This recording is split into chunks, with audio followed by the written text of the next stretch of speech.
Now, Roma Wines present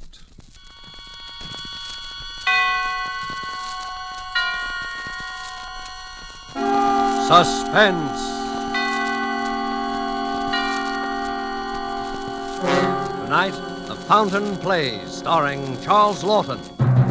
Suspense. This is the Man in Black, here for the Roma Wine Company of Fresno, California, who tonight from Hollywood bring an old friend at these proceedings, Mr. Charles Lawton, as star of an unusual murder study by his distinguished compatriot, Miss Dorothy L. Sayers, called The Fountain Plays. It deals with the fortunes and misfortunes of a middle-class Englishman of the name of Spiller, who lives on a little country estate with a cook and a manservant, and in the garden, yes, a fountain. And so with the performance of Charles Lawton as Mr. Archibald Spiller, we again hope to keep you in suspense.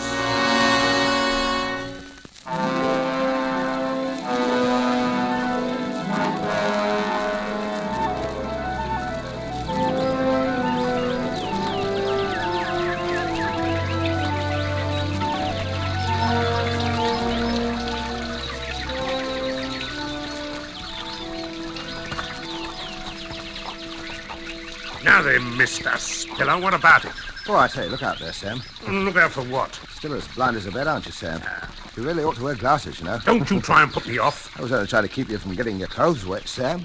You almost walked right into the spray of the fountain. Well, never you mind what I need glasses, and never mind your blasted fountain neither. I want a straight answer to my question, Mr. Spiller. I've given you an answer, I've told you. You've given me nothing but bluff and bluster. Do I get it all, don't I? That's what I want to know, and if I My don't... dear fella, please. My guests are arriving. I'll talk to you tonight.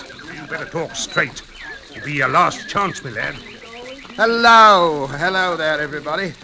Just in time for a little refreshment. Master said we'd find you here, Daddy. I hope we're not interrupting. Oh, certainly not, certainly not. You know Mr. Gooch, don't you, my dear?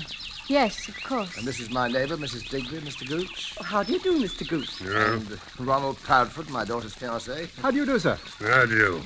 Well, I was just showing Mr. Gooch the wonders of my little fountain. Oh, Daddy, you do make such a fuss over this fountain. Even so, I always say there's nothing like a bit of ornamental water to set a place off. Sort of like the Versailles garden, what?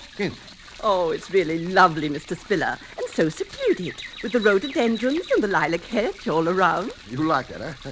You know, I was thinking of cutting out some of these lilacs. Oh, I wouldn't. To make a vista, so to speak. You can't even see it from the house with these bushes on all four sides. Well, now, perhaps that might add something. But if you like the lilacs, Mrs. Digby, the lilacs shall stay. Oh, Mr. Spiller, I'm no authority, I'm sure. Well, if you want an authority, I'd say it's a mess. Plaster, backstop and all, a mess, see? A mess? Oh, maybe Mr. Gooch means the way the backstop arches up above the spray. It rather overshadows it. Well, I have to have that, you know, my dear, because prevailing winds from the south, don't you feel how nice and warm it is tonight? Blow the jet of water right onto the grass. If it weren't for that backstop, we'd have a proper swamp over there. Wasteful, too. Well, I'm glad to know that.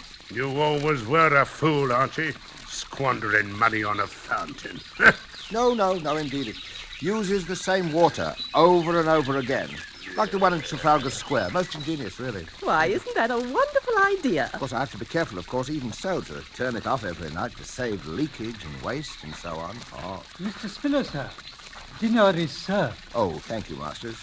Well, what do you say, everybody? Ready for a bit of dinner? I should say so. Shall we go in, then? Why, Mr. Spiller, your modest little fountain, when you're past the bushes, all at once you can scarcely hear it. Yes, it's quite impossible to hear it from the house. Can't hear it at all.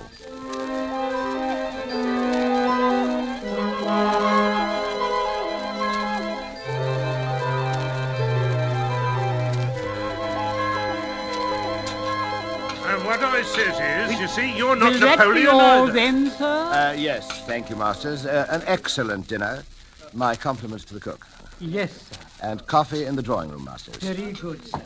Well, shall we adjourn? Shall we what?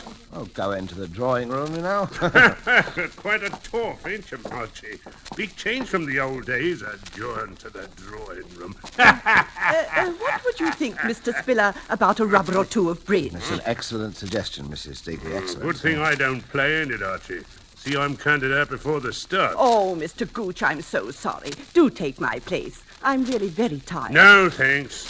We don't play bridge where I come from, and neither did Archie. Although I see he picked it up quick enough once he... Yes. It's never too late to learn, you know. No. Mind you don't play too long.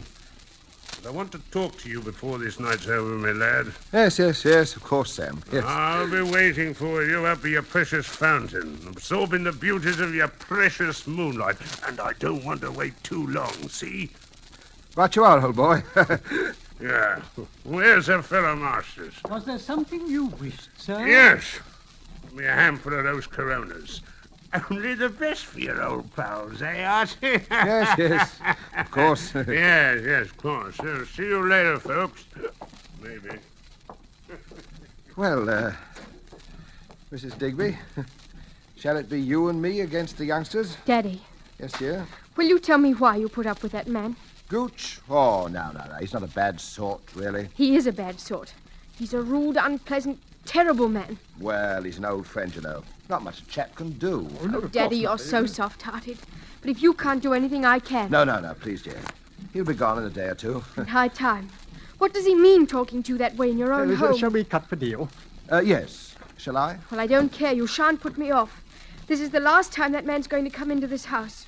I wish it were. Boorish, nasty. I just can't stand him, Daddy. Come now, dear. He's not as unpleasant as all that. What? The only time he'll ever be pleasant is in his grave, that's what. Oh, dear. What an awful thing to say. What a perfectly dreadful thing to say.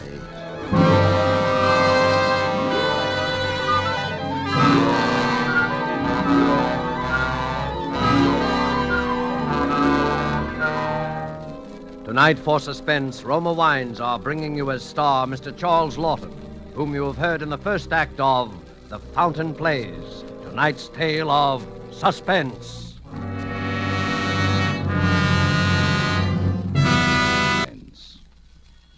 And now it is with pleasure that we bring back to our sound stage Charles Lawton as Mr. Archibald Spiller in The Fountain Plays, a tale well calculated to keep you in suspense.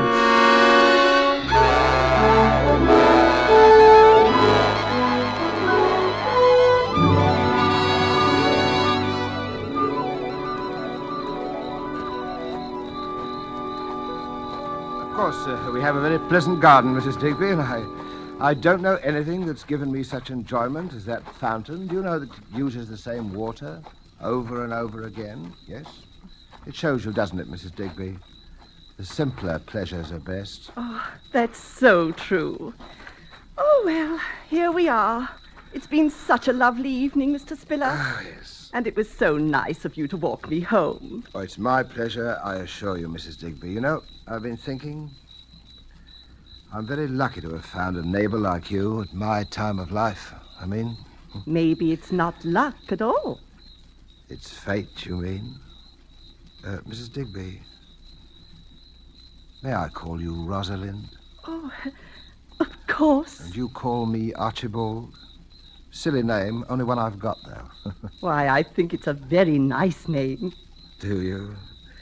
Well, you know, I've been thinking that it was true what I said tonight, that the place will be needing a new hostess soon. Oh, with Betty getting married, you mean? Oh, you must be very happy for her. I am, but what I mean is that, well, we're both alone in the world now. Yes. And, Rosalind, there's something I want to talk to you about soon. I can't just now. There are arrangements I have to make, but I want to talk to you very seriously. Well, I'll always be here, you know. But it's late now. Yes, it is, yes. Well, good night, Rosalind. It has been a lovely evening. Good night. Good night, Archibald.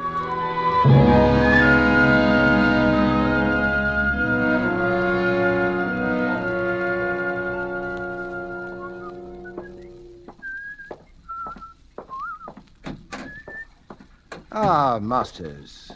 Where is everybody? Mr. Ronald left 5 or 10 minutes ago, sir. And Miss Elizabeth has retired. Oh, well. Is Mr. Gooch still in the garden? I couldn't say, sir.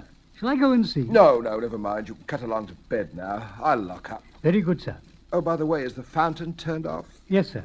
I turned it off myself at 10:30, seeing that you were engaged, sir. That's fine. Well, good night, Masters. Good night, sir.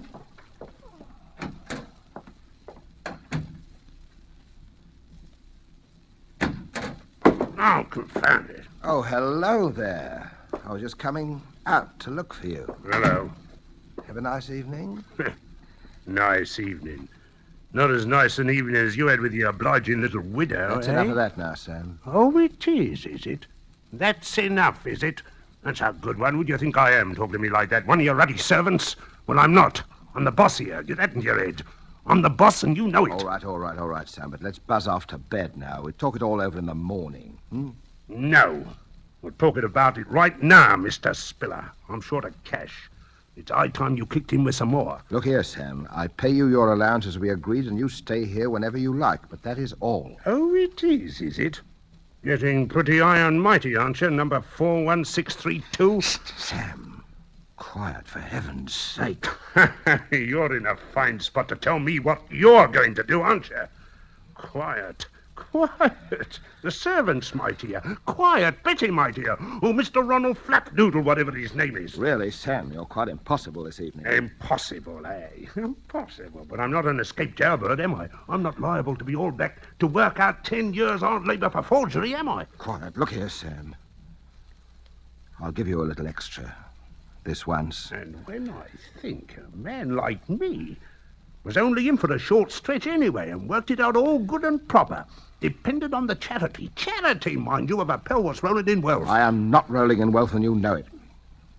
But if you'll promise me faithfully that this is the last time... Oh, sure, I'll promise. For an old pal, I'll promise anything.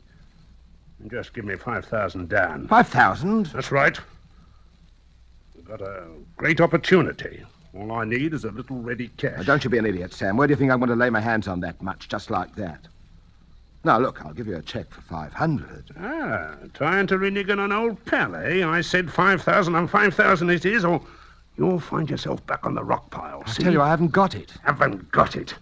You've got enough to go buying fancy fountains or playing around with the widow next door. You leave Mrs. Digby out of this. I'll leave her out of it, all right. I'll leave the old frump to you. Oh, yeah.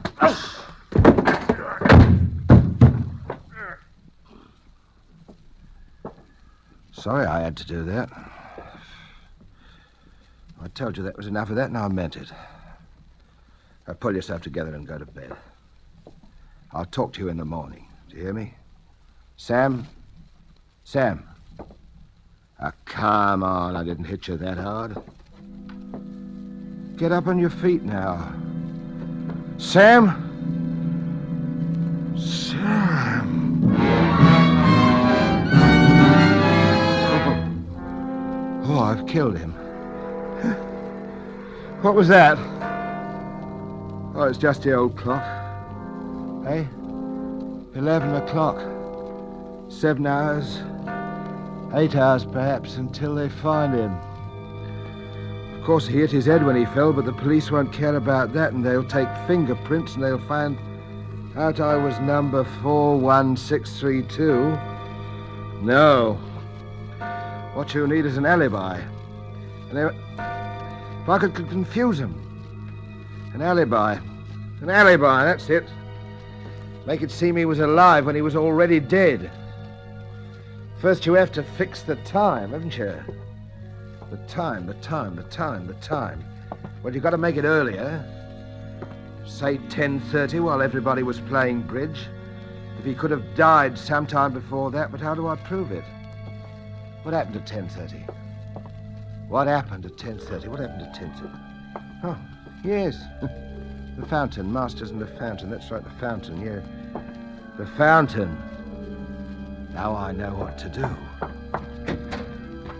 Go out into the garden. Turn on the fountain. Then go down the garden path and call him. Call him by his name. Sam! Sam! Gooch!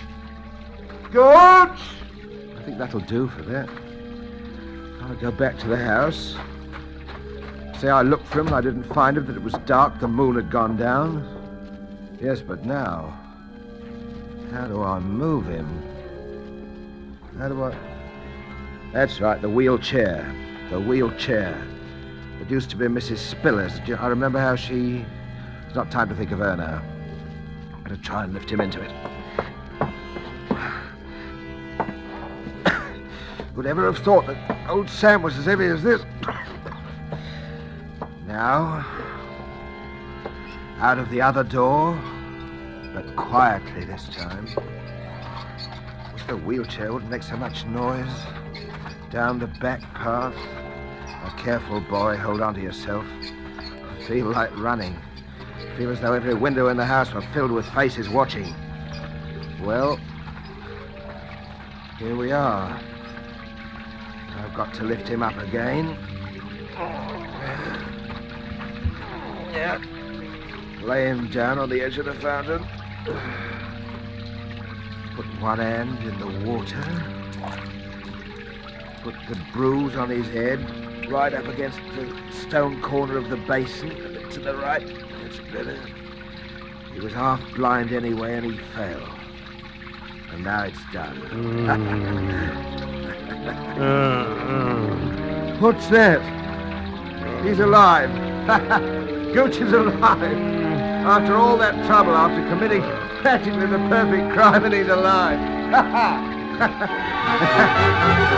It's all right. It's all right. Sam? Sam? Wait a minute. Bring him to life again. More blackmail for the rest of your life. What about Mrs. Digby? Nice, plump, comfortable Mrs. Digby. Rosalind. What about Betty?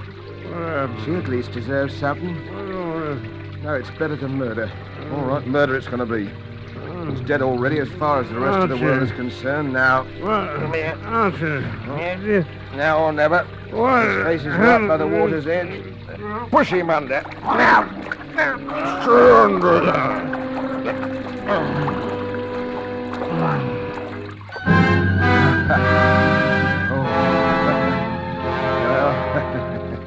Now it's done. Now it's done, Mr. Spiller. I suppose I ought to feel remorse. Why should I feel remorse? Does the mouse feel remorse that the cat's killed? Nah. Does the prisoner feel remorse when he leaves his prison? Nah. It's done and it's well done. There's nothing left but the finishing touches now. Well, we take back the wheelchair, let the fountain run another hour, and then to bed. Why should I feel remorse? Nonsense. Congratulations would be more like it. Yes, that's right. Congratulations, old man. Doesn't it turn cold?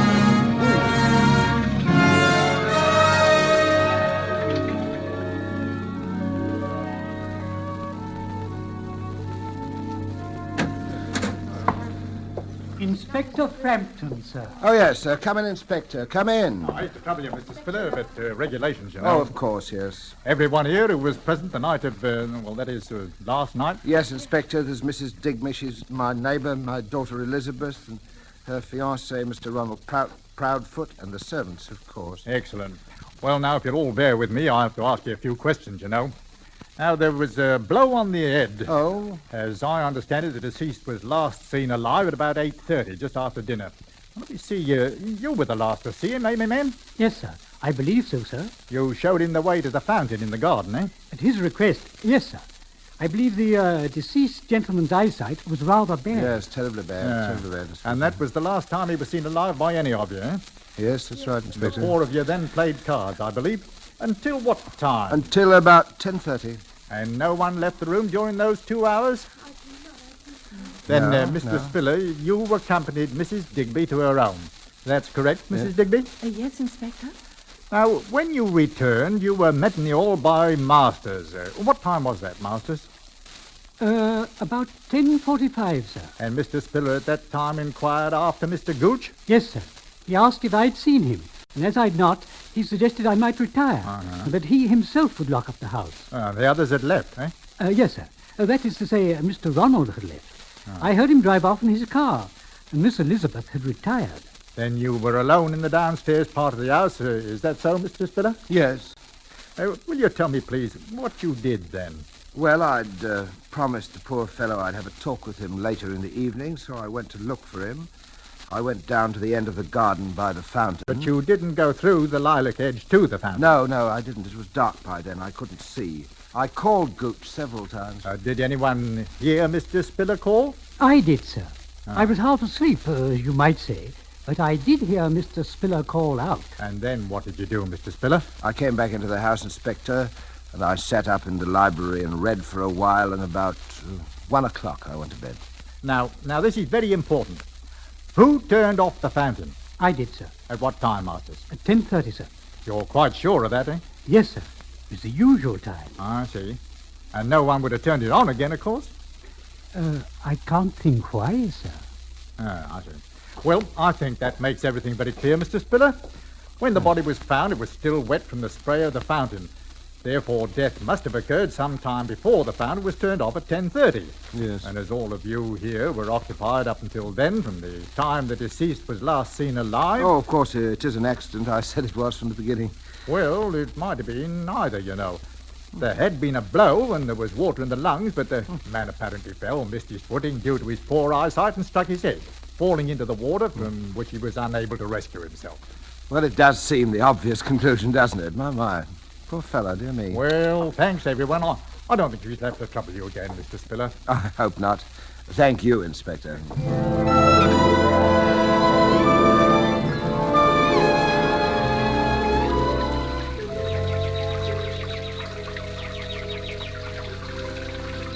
Oh, Daddy, I'm so glad. I was afraid for a while. Nothing to be afraid of, dear, you know. Poor old Gooch just lost his footing and fell, that's all. I know. I was afraid of him. Afraid of him? I know it was silly, but he was so strange. I thought he had some sort of hold over you. Nonsense, darling. He's just an old friend, and I'm a sentimental old fool, and... You're an old dear. But I got to run now. Off with Ronald? Yes. Daddy, are you going to be awfully lonely when I've gone? You know I'll miss you. Maybe Mrs. Digby? Now, my girl. She's such a darling, Daddy. She is rather nice, isn't she? In fact, I thought I might pop over to see her this afternoon, as long as you're going to be out. Daddy, I knew it. I won't keep you another second. Ask her over to dinner. Perhaps I shall. You be on time, though. I will. Goodbye, Daddy. Beg pardon, sir. Oh, Masters, yes? It's convenient to you, sir. I should like to have my bedroom changed. I should like to sleep indoors, in the main house. Oh, why is that, Masters? I'm a very light sleeper, sir, and noises keep me awake. Noises, Masters? The weather vane, sir, above the garage. When the wind changes, it creaks. Well, a little oil, perhaps. I hardly think that would do, sir, because when the wind changes, there are other noises. They can be most disturbing, sir. What other noises, Masters? The fountain, sir. The fountain? Yes, sir. Ordinarily, I'm quite unable to hear it, any more than you can in the main house, sir. But when the wind is from the east, the plaster backstop acts quite like a sounding board in the direction of my room, sir. In fact, I can not only hear the fountain itself, but I can hear even the faintest noises in the grove around it, quite clearly. I see, yes. Quite so. I see. Yes. For instance, on the middle night, Mr. Gooch sustained his unfortunate accident. I noticed the wind changed a little after 11 because it got very cold. The weather vane wakened me, and then I heard the fountain. I seemed to hear other noises too, if I may say so. You heard? Yes, sir. Yes. I might add that after noting the police inspector's observations, I took the precaution of pressing your dinner jacket. The sleeve seemed quite wet, sir. Yes. I think, sir, all things taken into consideration, you might find it worth your while to retain me permanently in your service. Oh, yes, of course. I wouldn't dream of ever wanting to replace you, Masters. At, shall we say, just double my present wage? For the present. Well, yes. Yes. I'm very much obliged to you, sir. Is there anything else, sir? No, nothing else. I'm going to sit here by the fountain. Very ingenious, the fountain. Most ingenious, my fountain. Costs a little to run because it uses the same water over and over again. Over and over again. Over and over again. Over and over again.